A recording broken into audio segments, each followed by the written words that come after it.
क्या मन में बनी दुनिया या दृश्य सूक्ष्म ब्रह्मांडीय प्रोजेक्शन है जो मन की चेतना और आत्मा की कला के अनुसार सत्य में घटते हैं? तो सूक्ष्म में जो विचार करता है, तो सूक्ष्म में उसका विचार के हिसाब से उसकी दुनिया जैसी दृष्टि वैसी सृष्टि बनाता है। हर कोई बनाता है। तो जो सोचता है उस हिसाब से वो बनता है। जो सोचता है वो पाता है, ठीक उसके है। हिसाब से वो उसको कर्म फल मिलता है। अब हम बात करने वाले ग्लिच इन ब्रह्मांड। जो हमारे ग्लिच मतलब होता है कि असंतुलन, ब्रह्मांडीय असंतुलन, ग्लिच इन ब्रह्मांड। तो हम इसके बारे में बात करने वाले हैं।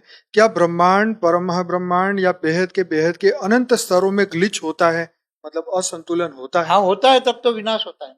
ठीक है। ऐसा क्यों होता है? लोगों की नेगेटिव सोच से। ओके। उस देखो ग्लिच ऐसा क्यों होता है, एक बात बताऊं, जब कोई भी धरती बनती है तो वहां कोई भी आत्मा आती है धरती पर, तो उसका एक रूल्स बना है, नेचुरल लॉ, कि जो भी मनुष्य बनता है उसकी ये 5 तत्वों की, क्योंकि आत्मा शरीर लेती है, शरीर को धारण करती है, तो शरीर हवा पानी खुराक से चलता है ना। तो ये 5 तत्वों की शुद्धता को मेंटेन करने के लिए यहाँ लॉ बना है, नेचुरल लॉ, पहले से ही, पहले परात से, कि जो भी आत्मा मनुष्य बनता है उसका तन मन धन से ये 5 तत्वों को शुद्धिकरण के लिए यूज करता है। इसलिए पहले शास्त्रों में लिखा है, इनकम का 10% दो, मंदिरों में दो। मंदिर बनेंगे, मन की पवित्रता होगी तो वायुमंडल शुद्ध बनेगा, तो 5 तत्व शुद्ध रहेंगे तो सत्व प्रधान रहेगा, सतयुग रहेगा। नहीं तो फिर लोग आएंगे, माया में फंस जाएंगे, खाए पिया मौज किया, तो फिर 5 तत्वों को शुद्ध नहीं किया तो फिर तो उसका विनाश करना पड़ेगा। तो ऐसी हालत है, लोग कायदा नहीं, नेचुरल लॉ नहीं समझते ना, अपनी तन मन धन की शक्ति से 10% पावर, 30% इनकम टैक्स भर देते हैं सरकारी, मगर 10% नेचुरल लॉ नहीं देते। हाँ, सही बात है। नहीं तो ऐसे कलयुग बनेगा ही नहीं, वायुमंडल शुद्ध आज रह ये जाए। बात सच है कि अगर आज भारत भूमि में देखें तो कम से कम करोड़ों मंदिर है। अगर ये ना होते तो हम ये भी भूल जाते कि भगवान जैसी कोई चीज है। हाँ, तो हाँ, नास्तिक बन लोगों ने जाते, अपना सब कुछ दान करके जो है चाइना मंदिर रशिया बना, जैसे नास्तिक बन जाते, नास्तिक बन जाते हैं। ये सच है। विधर्मी बन जाते हैं। तो ये ग्लिच बनने का कारण यही है, असंतुलन इसीलिए बना कि संतुलन खराब कर दिया उन आत्माओं ने जो इच्छा कामना वासनाओं में फंस गई। ओके। तो उस ग्लिच का हमारे स्तर, मतलब मानव लोक या स्थूल जगत पर क्या प्रभाव पड़ता है? तो ये मृत्यु लोक बन तो जाता है। वायुमंडल मृत्यु लोक बन जाता है, फिर उसका अर्ध प्रलय, प्रलय, कल प्रलय, महाकाल प्रलय करना ही पड़ता है। सभी का वायुमंडल जो उपभोग करते हैं वायुमंडल को, चाहे मनुष्य हो, देवता हो, चाहे कोई भी हो, तो फिर वो आत्मा की परम लाइट की कैपेसिटी डाउन हो जाती है, आत्मा 100 कला से 0 कला में आ जाती है, तो विनाश हो जाता ओके। क्या सूक्ष्म जगत में जब सकारात्मक और नकारात्मक ऊर्जा या आत्माओं के बीच संघर्ष होता है तब ये ग्लिच होता है, है। असंतुलन? असंतुलन तो ये राक्षस बनाते हैं ना, सतयुग में भी नेगेटिव फैलाते हैं, तब विष्णु का अवतार होता है। या फिर जब कोई नकारात्मक आत्मा जबरदस्ती किसी सकारात्मक आत्मा के ब्रह्मांड के गोले में प्रवेश करने की कोशिश करता है तब ग्लिच होता असुर जब है। असुर सतयुग जब में भी यहाँ ब्रह्मांड आ में, जाते हैं तो हाँ, सतो प्रधान वायुमंडल को तमो प्रधान बनाने की कोशिश करते हैं, तो परमात्मा विष्णु, भगवान विष्णु का अवतार क्यों होता है? यदा यदा ही धर्म से ग्लानिर्भवति भारत अभ्युत्थानम् अधर्मस्य तदात्मानं सृजामि। तो जब आत्मा मल्टीवर्स के बीच यात्रा करती है तो क्या वह टाइम लाइन में गड़बड़ी, मतलब ग्लिच पैदा कर सकती है? टाइम लाइन कोई आत्मा नहीं बदल सकती। जो टाइम ब्रह्मांड का, ब्रह्मा का 100 साल है वही चलेगा, वही चले। ब्रह्मा की आयुष वही है, वो कोई बदल नहीं सकता। शिव चाहे तो ब्रह्मांड का टाइम बदल सकता है। सर्जन जो सर्जन करता है वही विसर्जन करता है, एक नियम है, नेचुरल लॉ मतलब टाइम से पहले भी या टाइम कर पर ही? सकता है। टाइम से पहले चाहे महाशिव महाकाल बन के अनंत कोटि ब्रह्मांडों को कभी भी वाइंड अप कर सकता तो हाँ, ये तो है। तो इस ब्रह्मांड का शिव चाहे तो अभी नहीं, कलयुग का अंत अभी नहीं कर सकता? है, कर सकता है, ब्रह्मांड को वाइंड अप कर सकता अब पैरेलल यूनिवर्स मतलब समानांतर जो ब्रह्मांडीय प्रभाव है उसके ऊपर एक क्वेश्चन है। क्या हमारी वर्तमान चेतना किसी अन्य ब्रह्मांड की चेतना से प्रभावित हो सकती है? है। हाँ, वहां अगर वो ग्रेट ग्रेट यूनिवर्स से आया है, दूसरे यूनिवर्स है, तो वहां उसके रूप सर्जन किए है उसने, तो रूप पड़े है, तो उसी रूप का संकल्प तो यहाँ उसको टच होगा ना। जैसे कोई भाव, डर या निर्णय जिसका कोई तात्कालिक कारण न हो? ऐसा होता है, अचानक रोने लगता है, अचानक भावनाओं में आता है, अचानक भाव बदल जाते हैं। जब ब्रह्मांडों के बीच लड़ाई होती है, जैसे सकारात्मक और नकारात्मक आयामों के बीच में, तो क्या वह युद्ध केवल ऊर्जा स्तर पर होता है या वह हमारे सपने, रोग और घटनाओं में भी उतर आता है? देखो, हमेशा देवता और असुरों का युद्ध तो होता ही रहता है। तो असुर पहुंच जाते हैं ना स्वर्गलोक में, इंद्र को ये आसन पकड़ के हिलाते हैं। कई असुर तो ब्रह्मापुरी पहुंच जाते हैं, ब्रह्मा की लाड़ी पकड़ के हिलाते हैं। तो ये सब असंतुलन लड़ाई से होता ही रहता है। देवता और असुरों की विचारों में फर्क है ना। असुर 5 तत्वों में है, भोगी है, और देवता ऊपर के लोक में भोगी है। वो भी भोगी है, दोनों भोगी है। क्या एक आत्मा जो अभी भी स्थूल शरीर में है अपनी चेतना के बल पर अलग अलग ब्रह्मांड मतलब मल्टीवर्स में यात्रा कर सकती है? हाँ, कर सकती है। जर्नी ऑफ सोल में मैंने बोला हुआ है, बहुत सारी आत्माएं गैलेक्सियों में, यूनिवर्स में, आज भी कोई आत्मा अगर मल्टीवर्स का 100 कला का पावर वाली है तो क्या वापस वहां तक जा सकती है? मल्टीवर्स के परमधाम तक जाएगी। आज किसी की इच्छा हो బేహద్ गई तो పరం जाना है। మహాశాంతి బేహద్ ఆత్మిక పరివారమునకు ఆత్మిక సోదరి సోదరులకు బాపూజీ దశరథ్ పటేల్ తెలుగు ఛానల్కు స్వాగతం. బాపూజీ చెప్తున్నటువంటి ఏలియన్స్ గురించి, ప్రొడక్షన్ గురించి, మరియు ఇప్పుడు జరుగుతున్న ప్రస్తుత వర్తమాన సమయంలో మరి ముక్తి జీవన్ముక్తి కార్యక్రమము, విశ్వ మహాపరివర్తన గురించి చెప్తున్నటువంటి వీడియో 3 పార్ట్స్ మనం విన్నాము. ఇప్పుడు 4వ పార్ట్, దాని కంటిన్యూషను అనంతభాయ్ పోడ్కాస్ట్లో బాపూజీ ద్వారా మరి ప్రశ్న ఆన్సర్లు ఇక్కడ డిబేటింగ్ జరుగుతూ ఉంది. అనంతభాయ్ చాలా ప్రశ్నలకు సమాధానం బాపూజీ ద్వారా తీసుకొని వస్తున్నారు. లాస్ట్గా 3rd పార్ట్లో మీరు విన్నది అహ్మదాబాద్ లైట్ హౌస్గా అవుతుంది. తర్వాత ప్రతి ఒక్కరి ఇల్లు కూడా, అనగా ఎవరికైతే బాపూజీ వరదానం ఇచ్చారో ఆ యొక్క వరదానం ఇచ్చిన పిల్లల యొక్క ఇల్లు లైట్ హౌస్గా అవుతుంది. ప్రపంచం మొత్తం కూడా లైట్ హౌస్ కేంద్రంగా అయిపోతుంది. అక్కడి నుండే ముక్తి జీవన్ముక్తి కార్యక్రమం స్టార్ట్ అవుతుంది అని చెప్పారు. ఇప్పుడు ప్రశ్న అడుగుతున్నారు అనంతబాయి, బాపూజీ మరి మనసుతో ఏదైతే సంకల్పం చేస్తారో దాన్నే సర్జన అంటే సృష్టి జరుగుతూ ఉంది కదా, ప్రపంచం సంకల్పంతో సృష్టించబడింది అని అంటూ ఉంటారు. ఇదే డివైన్ ల్యాండ్స్కోప్ అని అనొచ్చు. ఏదైతే ఉందో ఆత్మ మనసులో సంకల్పంతో రచన చేసినటువంటి ప్రపంచం వాస్తవంగా ఒక స్వతంత్రమైన బ్రహ్మాండం యొక్క నిర్మాణం చేయగలుగుతుందా అని అడుగుతూ ఉన్నారు. ఆ బ్రహ్మాండం శాశ్వతంగా ఉంటుందా అంటూ ఉన్నారు. ఏ బ్రహ్మాండం అన్నా శాశ్వతంగా ఉంటుందా అని అడుగుతూ ఉంటే బాపూజీ అంటూ ఉన్నారు, ఏది కూడా ఈ భూమండలంలో ఏది కూడా శాశ్వతము లేదు. మల్టీవర్స్, మహాబ్రహ్మాండం, యూనివర్స్, గెలాక్సీలు ఏది శాశ్వతం కాదు మృత్యులోకంలో అంటున్నారు. అయితే అనంతబాయ్ అడుగుతున్నారు, బాపూజీ మనసుతో తయారైన ప్రపంచం మరి దృశ్యము సూక్ష్మ బ్రహ్మాండం యొక్క పొజిషన్లో ఉంటుంది కదా, మనసు చైతన్యము ఆత్మ యొక్క కళ అనుసారంగా సత్య ఘటనగా ఉంటుందా అని అడుగుతూ ఉన్నారు. బాపూజీ అంటున్నారు, సూక్ష్మంలో ఏదైతే ఆలోచన చేస్తూ ఉంటారో ఆ సూక్ష్మ ఆలోచన యొక్క లెక్క అనుసారంగా వాళ్ళ ప్రపంచం అలాగే తయారవుతుంది. చేసి దృష్టి వైసి సృష్టిగా తయారవుతుంది. దృష్టి ఎలా ఉంటుందో వాళ్ళ ప్రపంచం సృష్టి కూడా అలాగే ఉంటుంది అంటున్నారు బాపూజీ. అంటే ఏదైతే ఆలోచిస్తూ ఉన్నారో ఆ లెక్క అనుసారంగా అది తయారవుతుంది అనా, ఏదైతే ఆలోచిస్తారో వాళ్ళకు తెలుస్తుంది, ఆ లెక్కతోటే వారి కర్మలు జరుగుతాయి, కర్మ ఫలితం కూడా లభిస్తూ ఉంటుంది అని అంటున్నారు బాపూజీ. బాపూజీ మరి ఇప్పుడు ఏదైతే గ్లిచ్ అంటే బ్రహ్మాండము గ్లిచ్ అసంతులనము అని అంటూ ఉంటారు. ఇక బ్రహ్మాండంలో అసంతులనము ఏర్పడితే దీని గురించి ఏమంటారు?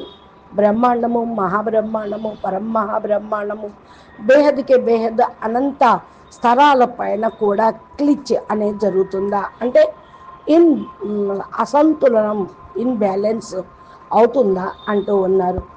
జరగవచ్చు, అందుకే కదా వినాశనం అవుతుంది. ప్రకృతి అయినా సృష్టి అయినా ఎలా తయారు చేశారో అలా ఉండక డౌన్ఫాల్ అయినప్పుడు మరి ఇన్బ్యాలెన్స్ అయినప్పుడే దాన్ని బ్యాలెన్స్ చేయటానికే వినాశనం చేస్తారు అంటున్నారు బాపూజీ.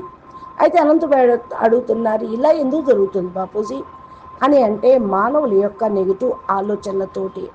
ఇప్పుడు చూడండి, ఒక విషయం చెప్తాను మరి అంటున్నారు బాపూజీ. ఎప్పుడైతే ఈ భూమి తయారైందో మరి ఆత్మలు అక్కడికి రావటం బిగినైంది.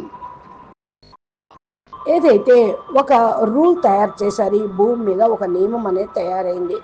న్యాచురల్ ఆఫ్ లా అంటే ప్రకృతి యొక్క నియమము, అది మానవులు ఫాలో చేయాలి. ఏదైతే మానవులు తయారు చేశారో ఈ పంచతత్వాల ప్రపంచంలో వాళ్ళు ఉన్నారో దీనికి వాళ్ళు ఒబీడియంట్ అయ్యి ఫాలో అవుతూ ఉండాలి.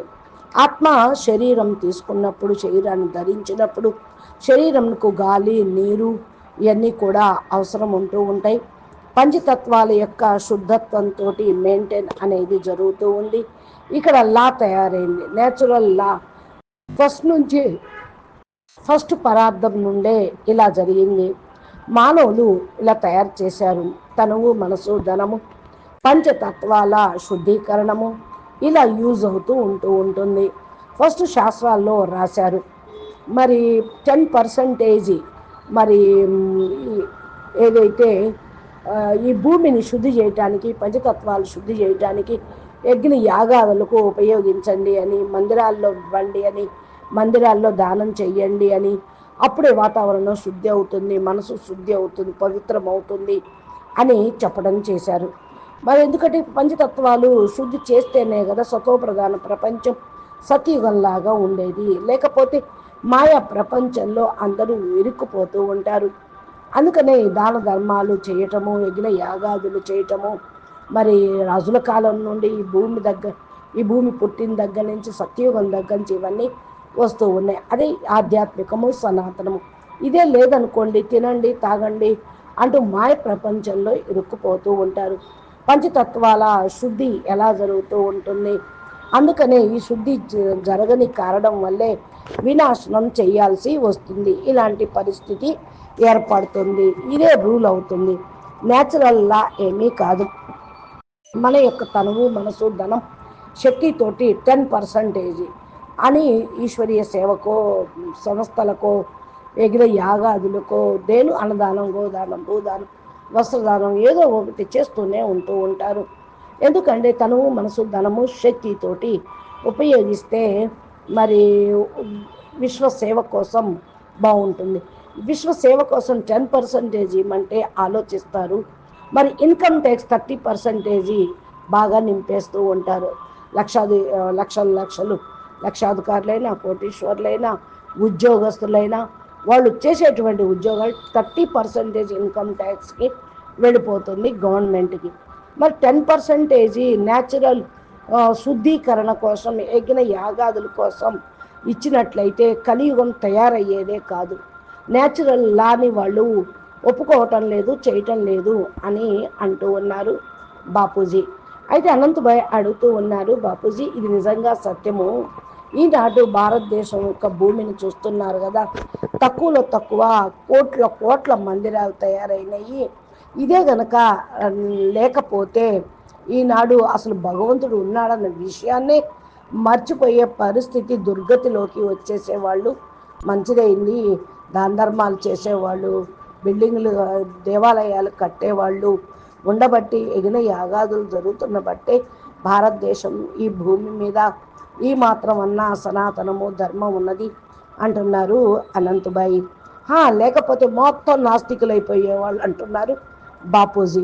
అంటే అంతా కూడా మరి పూర్తిగా జ్ఞానాన్ని మర్చిపోయేవాళ్ళు అని. వాళ్ళదంతా కూడా ఇచ్చేమని కాదు కదా. అయితే ఇప్పుడు ఏ విధంగా మీరు దాన ధర్మాలు ఇట్లా సతోప్రధానంగా చేయటానికి, ప్రకృతికి మరి లాని మార్చటానికి, దానికి మీరు సేవ చేయకపోతే మరి చైనా, రష్యా లాగా నాస్తికులు అయిపోతారు, విధర్మీలుగా అయిపోతారు అని అంటున్నారు బాపూజీ. నిజంగా బాపూజీ సత్యమే. ఈ యొక్క ఇన్బ్యాలెన్స్గా ఉండటానికి కారణము మరి పూర్తిగా ప్రకృతిని ఖరాబ్ చేయటమే.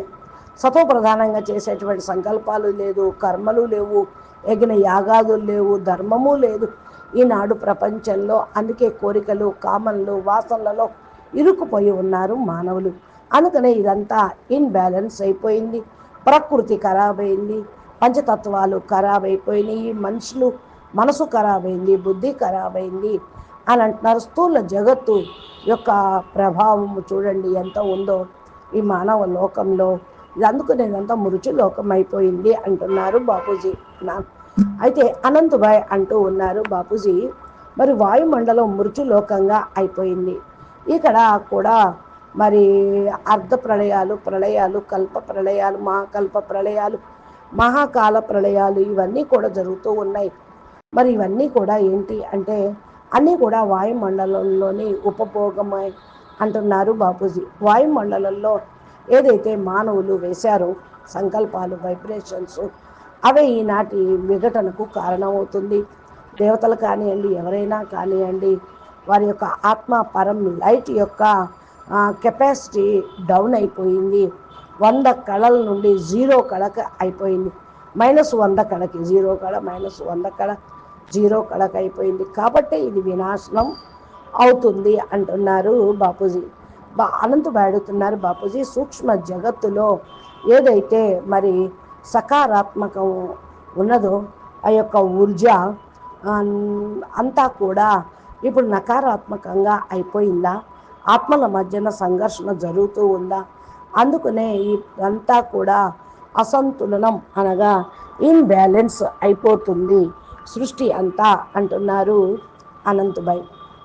అవును కదా, అందుకనే ఇన్బ్యాలెన్స్ అయిపోతుంది, బ్యాలెన్స్ తప్పింది, రాక్షసుల్లాగా తయారైపోయారు. సత్యుగంలో అంతా కూడా పాజిటివ్ ఉండేది, అక్కడ కూడా నెగిటివ్ వ్యాపించింది అనుకోండి. అప్పుడు విష్ణు యొక్క అవతారాలు సత్యయుగంలోనూ వచ్చినాయి, త్రేతాయుగంలోనూ వచ్చినాయి, ద్వాపరయుగంలోనూ వచ్చినాయి. ఇలా నకారాత్మక ఆత్మలు జబర్దస్తిగా సకారాత్మక ఆత్మలను పడేస్తూ ఉన్నారు. ఈ బ్రహ్మాండం గోళంలోకి ప్రవేశించేశారు, ఇంకా ప్రవేశించడానికి ప్రయత్నం చేస్తున్నారు. అందుకే ఇన్బ్యాలెన్స్ అయిపోతుంది అంటున్నారు. బాపూజీ అంటారు, అసురులు ఇక్కడికి వచ్చేసారు కదా, సతో ప్రధాన వాయుమండలం ఎక్కడ ఉన్నది? తమో ప్రధానంగా తయారు చేస్తున్నారు. ఇంకా తమో ప్రధానంగా అవటానికి ప్రయత్నాలు జరుగుతున్నాయి. అందుకే కదా పరమాత్మ భూమి మీదకి అవతరించేది. విష్ణు యొక్క అవతారాలు ఎందుకు వచ్చినాయి? ఈ యొక్క ఇన్బ్యాలెన్స్ని బ్యాలెన్స్ చేయటానికే. యదా యదా హి ధర్మస్య గ్లానిర్భవతి భారత అభ్యుత్థాన మధర్మస్య తదాత్మాయం సృజామ్యహం. అంటే ఎప్పుడెప్పుడైతే ధర్మగ్లాని జరుగుతుందో అక్కడ పరమాత్మ భూమి మీద అవతరిస్తారు అని ఉన్నది. అధర్మము అంటే ఇన్బ్యాలెన్సే కదా, ధర్మానికి గ్లాని జరగటమే కదా అంటున్నారు బాపూజీ. మరి ఇప్పుడు ఎప్పుడైతే ఆత్మ మల్టీవర్స్ మధ్య ప్రయాణం చేస్తూ ఉందనుకోండి, ఆ టైంలో మరి టైం లైన్లో గడబిడ జరిగితే ఇన్బ్యాలెన్స్ పుట్టుకొస్తుందా? క్లిచ్ అంటున్నారు అనంతభాయ్. మరి టైం లైన్ ఏ ఆత్మ కూడా ఇప్పుడు చేసి మార్చలేదు అంటున్నారు బాపూజీ. ఏదైతే టైం బ్రహ్మాండానికి ఇవ్వబడిందో, బ్రహ్మకు 100 సంవత్సరాలు అదే విధంగా నడుస్తూ ఉంటుంది. బ్రహ్మకు 100 సంవత్సరాల ఆయుష్ అయిపోగానే మారిపోతుంది అంటూ ఉన్నారు. దీన్ని ఇంకెవరు బ్రహ్మ తప్ప, శివుడు రచయిత తప్ప ఎవరు మార్చలేరు అంటున్నారు. ఎందుకని బాపూజీ అంటే శివుడు కోరుకుంటే ఈ బ్రహ్మాండాన్ని టైంని మార్చచ్చు కదా అంటే, ఎప్పుడైతే సర్జన చేశారో, రచన చేశారో ఈ బ్రహ్మాండాన్ని, అప్పుడు వాళ్ళే మరి ఒక నియమము, ప్రకృతి నియమము, బ్రహ్మాండీయ నియమాల్ని ఏర్పరచుకున్నారు. ఒక నియమం, ఇదే న్యాచురల్ లా అనేది ఉన్నది. అంటే రచన చేసిన వాళ్ళే విసర్జన కూడా చేస్తారు, తయారు చేసిన వాళ్ళే చెడగొట్టచ్చు, మళ్ళీ వాళ్ళే బాగు చేయొచ్చు అని అంటారు కదా అంటున్నారు బాపూజీ. అంటే టైము కంటే ముందు మరి ఎవరు అయినా టైం అనుసారంగా చేయగలరా అని చేయగలరు. మహాశివుడు మహాకాలుడుగా అయ్యి అనంతకోటి బ్రహ్మాండాల్ని తన లోపల వైండప్ చేసేసుకుంటే మొత్తం కథమవుతుంది. బ్రహ్మకు 100 సంవత్సరాలు కూడా నిండాలి అనే రూల్ కూడా అప్పుడు వర్తించదు. అనంతభాయ్ అడుగుతున్నారు, బాపూజీ, ఈ బ్రహ్మాండం శివుడు కోరుకుంటే ఇప్పుడిప్పుడే ఈ కలియుగాన్ని సమాప్తం చెయ్యొచ్చు కదా, చేయలేడా అని అడుగుతూ ఉన్నారు. శివుడు అనుకుంటే చెయ్యవచ్చు, బ్రహ్మాండాన్ని వైండప్ చెయ్యొచ్చు అంటూ ఉన్నారు. మరి ఎప్పుడైతే ఈ విధంగా ప్యారలల్ యూనివర్సులు, సమాంతరణ బ్రహ్మాండాలు ఉన్నాయి అంటున్నారు కదా, వాళ్ళకి పైన కూడా ఈ క్వశ్చన్ అనేది వస్తుంది, ఆన్సర్ ఇదే అవుతుందా అని అంటూ ఉన్నారు. మన యొక్క వర్తమాన చైతన్యము ఏ యొక్క అన్య బ్రహ్మాండం యొక్క చైతన్యంతో ప్రభావితం అవుతుంది అని అడుగుతూ ఉన్నారు. అయితే బాపూజీ అంటూ ఉన్నారు, గ్రేట్ యూనివర్స్ నుండి వచ్చినటువంటి ఆత్మలు, వేరే యూనివర్స్ నుండి వచ్చిన వాళ్ళు ఇక్కడ సర్జన చేశారు. మరి రూపాన్ని మార్చేసుకున్నారు. ఆ రూపంలో సంకల్పం అయితే చేస్తే వెంటనే వారికి టచ్ అవుతుంది అంటూ ఉన్నారు. అనంతం అడుగుతున్నారు, ఏ విధంగా భావము ఉంటుందో లేక భయం ఉంటుందో, నిర్ణయము ఏది కూడా మరి నకారాత్మకంగా కారణం కాకూడదు కదా అంటున్నారు అనంతబాయి. అయితే బాపూజీ అంటున్నారు, అకస్మాత్తుగా ఏడవటము జరుగుతుంది అంటే ఏంటి, అకస్మాత్తుగా భావనలోకి వచ్చేస్తూ ఉంటారు, అకస్మాత్తుగా భావన మారిపోతూ ఉంటుంది అని అంటూ ఉన్నారు. అనంతబాయి అడుగుతున్నారు, బాపూజీ బ్రహ్మాండం మధ్యన యుద్ధాలు జరుగుతున్నాయి కదా, సకారాత్మక మరియు నకారాత్మక స్తరాల్లో లేయర్స్ మధ్యన ఏదైతే యుద్ధం అంటే కేవలం ఊర్జా లెవెల్లో జరుగుతూ ఉంటుంది, అది మన యొక్క స్వప్నమా లేక రోగం దుర్ఘటనలో కూడా ఇవన్నీ కూడా కనపడుతూ ఉంటాయా, వస్తూ ఉంటాయా అని అడుగుతూ ఉన్నారు. అంటూ బాపూజీ అంటూ ఉన్నారు, చూడండి సదా దేవతలు మరియు అసురులు మధ్యన యుద్ధం జరిగింది. అసురులు స్వర్గానికి చేరుకునేవాళ్ళు, ఇంద్రుడి యొక్క ఆసనాన్ని పట్టుకొని కదిలించారు, బ్రహ్మదేవుడి యొక్క గడ్డం పట్టుకొని కిందకి లాగారు, బ్రహ్మపురికి చేరుకున్నారు. మరి ఇలాగా బ్యాలెన్స్ తప్పారు కదా అంటే అప్పుడు ఇన్బ్యాలెన్స్ అయింది, యుద్ధము జరుగుతూ ఉంది అంటున్నారు. దేవతలు మరియు అసురుల మధ్యన భీకర సమరం జరిగింది. అంటే సంకల్పాలు కూడా తేడా అన్నమాట. అసురులు పంచతత్వాల్లో ఉంటూ ఉంటారు భోగిగా, దేవతలు పైన 3 లోకాల్లో స్వర్గలోకంలో 3 తత్వాలతోటి ఉంటారు. వాడు కూడా భోగినే, ఇద్దరూ భోగినే, కానీ సతో ప్రధానం, వీళ్ళు తమో ప్రధానం అంటున్నారు బాపూజీ. అయితే బాపూజీ ఒక్క ఆత్మ ఇప్పుడు కూడా స్థూల శరీరంలో ఉన్నప్పటికీ వాళ్ళ చైతన్య బలము వేరు బ్రహ్మాండాల్లో మల్టీవర్స్లో యాత్ర చేస్తూ ఉంటుందా అని అడుగుతూ ఉన్నారు. చేయగలదు. జర్నీ ఆఫ్ సోల్ అనేటువంటి వీడియోలో నేను మీకు చెప్పాను చాలాసార్లు. ఆత్మ గెలాక్సీలోను యూనివర్స్లోను గ్రేట్ యూనివర్సుల్లో కూడా వెళుతూ ఉంటుంది అంటూ ఉన్నారు. ఇలా పరివర్తన అనేది కూడా జరుగుతుంది అంటే అనంతబాయి అడుగుతున్నారు, బాపూజీ ఆత్మ ఒకవేళ మల్టీవర్స్ యొక్క 100 కళల పవర్ ఉన్న ఆత్మ అనుకోండి, వాపస్ అక్కడికి వెళ్ళిపోతుందా అంటూ ఉన్నారు. మల్టీవర్సు పరంధామం వరకు వెళ్ళగలుగుతూ ఉంటుంది ఆత్మ అని. అచ్చా బాపూజీ, చాలా మంచిది, చాలా విషయాలు తెలుసుకున్నాము చెప్తూ ఉన్నారు మీరు. ఇక ముందు కూడా మా ద్వారా మాకు చక్కటి సందేశంను, రహస్యాలతో కూడిన సమాధానాన్ని చెప్పండి. పరం శాంతి. నమస్తే, ధన్యవాదాలు. పరం